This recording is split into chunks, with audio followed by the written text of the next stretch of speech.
पाकिस्तान एक कंगाल देश बन चुका है। ट्रेंडिंग इकोनॉमिक्स की रिपोर्ट के अनुसार पाकिस्तान के पास सिर्फ 64 टन का गोल्ड रिजर्व है। आईएमएफ और वर्ल्ड बैंक से बार बार लोन लेनी पड़ रही है और उसी बीच पाकिस्तानी लोगों के लिए एक बहुत ही अच्छी खबर सामने आई है, जिसके मुताबिक पाकिस्तान में पंजाब राज्य के पूर्व खनन मंत्री इब्राहिम हसन मुराद ने अटक शहर में करीब 2 अरब डॉलर यानी कि करीब 17,000 करोड़ रुपए का गोल्ड भंडार मिलने का दावा किया है। हसन मुराद के मुताबिक अटक में 32 किलोमीटर के इलाके में 32,658 किलो सोने का भंडार मिला है। नमस्कार दोस्तों, रियल वॉइस ऑफ इंडिया में आपका हार्दिक स्वागत है। मैं हूं नेहल मोदी। दोस्तों, हसन मुराद ने 10 जनवरी को एक्स पोस्ट में लिखा, जियोलॉजिकल सर्वे ऑफ पाकिस्तान के वैज्ञानिकों की यह खोज पंजाब में नेचुरल रिसोर्सेज की अपार संभावनाओं को उजागर करती है। इस जगह से पाकिस्तान के जियोलॉजिकल सर्वे टीम ने 127 जगहों से नमूना लिया।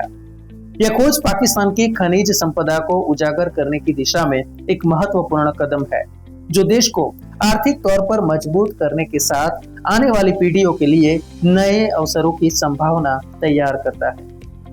अब हम आपको यह भी बता दें कि पूरे विश्व में सोने का क्यों है इतना महत्व। दोस्तों, अगर किसी देश की करेंसी अंतर्राष्ट्रीय स्तर पर कमजोर होती है तो सोने का भंडार उस देश की क्रय शक्ति और उसकी आर्थिक स्थिरता को बनाए रखने में मदद करती है।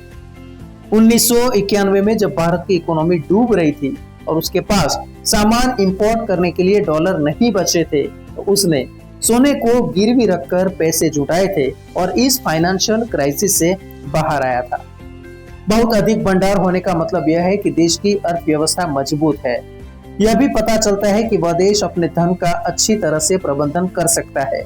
ऐसे में अन्य देश और ग्लोबल फाइनेंशियल इंस्टीट्यूशन द्वारा उस देश पर ज्यादा भरोसा किया जाता है। गोल्ड रिजर्व किसी भी देश की करेंसी वैल्यू का सपोर्ट करने के लिए एक सॉलिड एसेट प्रदान करता है। दोस्तों, हम आपको यह भी बता दें कि विश्व के टॉप 10 गोल्ड रिजर्व करने वाले देश कौन कौन से हैं। सबसे पहले नंबर पर आता है अमेरिका। अमेरिका के पास विश्व का सबसे ज्यादा सोना है, जो कि है 8,133 टन। 1 टन यानी कि 1,000 किलो। दूसरे नंबर पर है जर्मनी। जर्मनी के पास है 3,352 टन सोना। तीसरे नंबर पर आता है इटाली, जिसके पास है 2,452 टन। चौथे नंबर पर फ्रांस, जिसके पास 2,437 टन सोना पड़ा है। पांचवें नंबर पर गोल्ड रिजर्व में आता है रशिया, जिसके पास है 2,336 टन। छठे नंबर पर चीन 2,264 टन। सातवें नंबर पर स्विट्जरलैंड, जिसके पास है 1,040 टन गोल्ड रिजर्व। आठवें नंबर पर जापान 846 टन। 9वें नंबर पर भारत है, जिसके पास है आज 841 टन। और 10वें नंबर पर नीदरलैंड के पास है 612 टन। दोस्तों, पाकिस्तान के पास हाल में सिर्फ 64 टन गोल्ड रिजर्व है। जमीन से सोना निकालने के लिए प्रक्रिया क्या होती है, इसे भी जान लेते हैं। इसको गोल्ड माइनिंग स्टेप्स कहा जाता है। सबसे पहले हम बात करेंगे पहले स्टेप की। पहला स्टेज जिसे कहते हैं सोने की खदान को खोजना। दोस्तों, वर्ल्ड गोल्ड काउंसिल के अनुसार किसी जगह सोने का भंडार मिलने के बाद भी वहां उसकी माइनिंग में कई दिक्कतों का सामना करना पड़ता है। इसके लिए टाइम, फाइनेंशियल रिसोर्स और कई एक्सपर्ट्स की जरूरत होती है। गोल्ड रिजर्व के शुरुआती साक्ष्य मिलने के बाद भी दुनिया की कई खदानों में आगे माइनिंग की संभावना 1% से भी कम होती है। यही वजह है कि दुनिया में मौजूद गोल्ड खदानों में से सिर्फ 10% में आगे की माइनिंग के लिए पर्याप्त सोना मिलता है।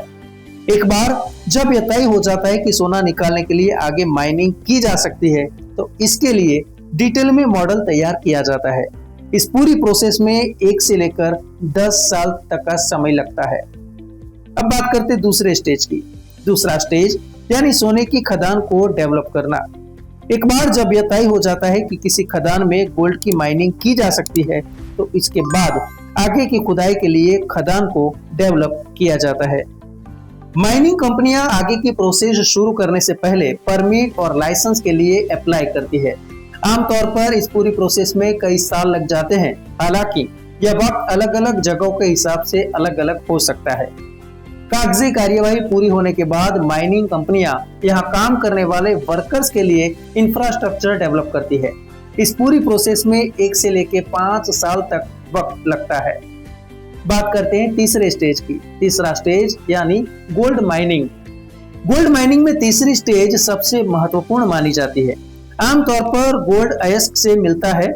इस स्टेज में अयस्क से सोना अलग किया जाता है। इस दौरान अंतरराष्ट्रीय बाजार में गोल्ड की कीमत, माइनिंग की कास्ट और सोने की शुद्धता जैसे कई फैक्टर असर डालते हैं। टेक्नोलॉजी के डेवलपमेंट की वजह माइनिंग की प्रोसेस आसान हुई है। खदानों को अब टेक्नोलॉजी को ध्यान में रखकर ही डेवलप किया जाता है और इस सारी प्रोसेस में 10 से लेकर करीब 30 साल का वक्त लगता है। और अब चौथा और आखिरी स्टेज। दोस्तों, माइनिंग की प्रोसेस खत्म होने के बाद कंपनियों को खदान को बंद करने में 1 से लेकर 5 साल तक का समय लगता है। यह काफी मुश्किल प्रोसेस होती है।